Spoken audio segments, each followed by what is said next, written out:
Oke, selamat datang semuanya. Coba deh bayangin tugas untuk merancang sebuah bangsa. Yang isinya tuh ratusan pulau, ratusan suku yang beda-beda. Nah, itulah yang akan kita bahas hari ini. Soekarno. Bukan cuma sebagai proklamator, tapi sebagai arsitek utama di balik Indonesia yang kita kenal sekarang.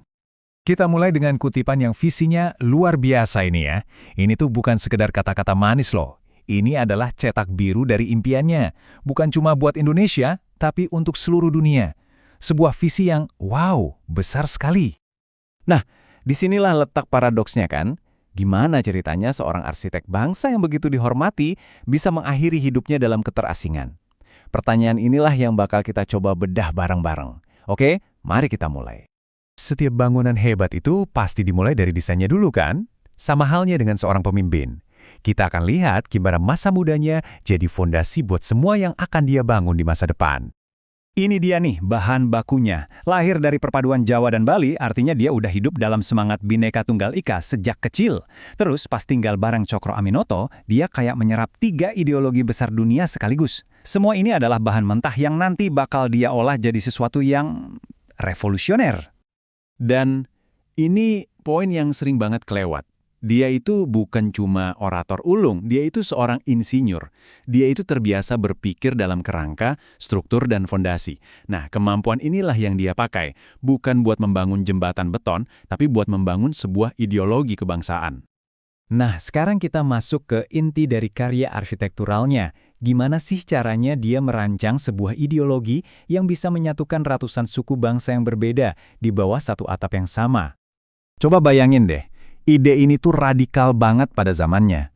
Di saat semua orang melihat nasionalisme, Islam, dan Marxisme sebagai kekuatan yang saling berbenturan, Soekarno justru melihat ketiganya sebagai 3 pilar yang bisa menopang bangunan yang sama. Jadi, cara kerjanya kira-kira begini. Nasionalisme itu jadi semen yang merekatkan semuanya. Islam jadi fondasi moralnya, dan Marxisme yang diadaptasi jadi Marxisme biar cocok sama kondisi rakyat kecil Indonesia, itu jadi kerangka buat keadilan sosial. Sebuah perpaduan yang brilian, dan jujur aja sangat berani. Dan dari semua racikan tadi, lahirlah mahakaryanya Pancasila. Ini bukan cuma slogan ya, ini adalah fondasi filosofis dari bangunan yang kita sebut Indonesia. Yuk kita lihat pilar-pilarnya. Kelima pilar ini tuh dirancang buat jadi penopang yang kokoh banget bagi negara yang super beragam ini. Setiap silanya itu hasil kompromi yang cermat, sebuah ruang di mana berbagai kelompok bisa ketemu di tengah. Inilah puncak dari pemikiran arsitektural seorang Soekarno. Tentu aja, desain sebagus apapun di atas kertas, ya cuma kertas kan, kalau nggak diperjuangkan buat jadi kenyataan. Nah, disinilah ide-ide Soekarno diuji dalam api perjuangan melawan kolonialisme. Momen ini dramatis banget. Di pengadilan, dia bukannya membela diri, justru sebaliknya. Dia menempatkan seluruh sistem kolonialisme di kursi terdakwa. Pidato ini mengubah dia jadi simbol perlawanan nasional. Suaranya jadi suara seluruh bangsa yang tertindas. 1 tahun, 1 angka yang mengubah segalanya. Setelah bertahun-tahun merancang dan berjuang, akhirnya momen untuk membangun itu tiba. Disinilah peletakan batu pertama negara Indonesia itu terjadi. Proklamasi ini adalah deklarasi bahwa cetak biru itu sekarang siap untuk dibangun di dunia nyata. Soekarno, sang arsitek, kini juga menjadi mandor utama dari proyek raksasa ini.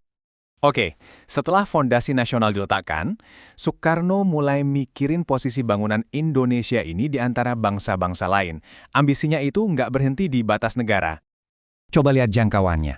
Dari Bandung, dia menginspirasi separuh dunia untuk berdiri tegak. Dia menolak untuk milih antara blok barat dan blok timur, dan malah nawarin jalan ketiga, gerakan non-blok. Dia itu sedang membangun bukan cuma negara, tapi sebuah tatanan dunia baru. Tapi, sementara dia sibuk membangun di luar, retakan mulai muncul di dalam. Usahanya untuk menyeimbangkan 3 kekuatan besar, nasionalisme, agama, dan komunisme, lewat konsep Nasakom ternyata susah banget. Keseimbangannya terlalu rapuh. Setiap arsitek pasti tahu, kadang ada aja bangunan yang nggak selesai persis seperti yang direncanakan. Nah, bagian akhir dari kisah Soekarno ini adalah tentang gimana struktur megah yang dia bangun mulai goyah. Rangkaian kejadian ini berlangsung cepat banget. Krisis politik setelah peristiwa G30S, sebuah peristiwa yang sampai sekarang masih penuh kontroversi, menjadi titik balik yang mengakhiri kekuasaannya. Sang arsitek utama dipaksa menyingkir dari proyek hidupnya dan akhirnya wafat dalam kesunyian. Jadi gimana kita harus menilai karyanya? Nah, ini dia, dua sisi medalinya. Di satu sisi, dia adalah bapak bangsa, sang pemersatu yang karismanya nggak ada duanya. Tapi, di sisi lain, dia juga seorang pemimpin otoriter, yang beberapa kebijakannya menimbulkan masalah ekonomi. Keduanya adalah bagian dari warisan Soekarno. Tapi, lihat deh ini, walaupun arsiteknya udah tiada, fondasi yang dia bangun, Pancasila, ternyata tetap kokoh menopang Indonesia sampai hari ini. Dan warisan politiknya bahkan berlanjut secara harfiah lewat putrinya, yang juga jadi pemimpin bangsa yang sama. Ini nunjukin betapa dalamnya pengaruh Soekarno. Dan kita tutup dengan pertanyaan ini. Kisah Soekarno ngajarin kita bahwa membangun sebuah bangsa itu proses yang rumit, penuh dengan cita-cita luhur sekaligus kegagalan yang menyakitkan. Dan menyeimbangkan keduanya adalah tantangan abadi. Bukan cuma buat Indonesia, tapi juga buat kita semua yang mencoba memahami sejarah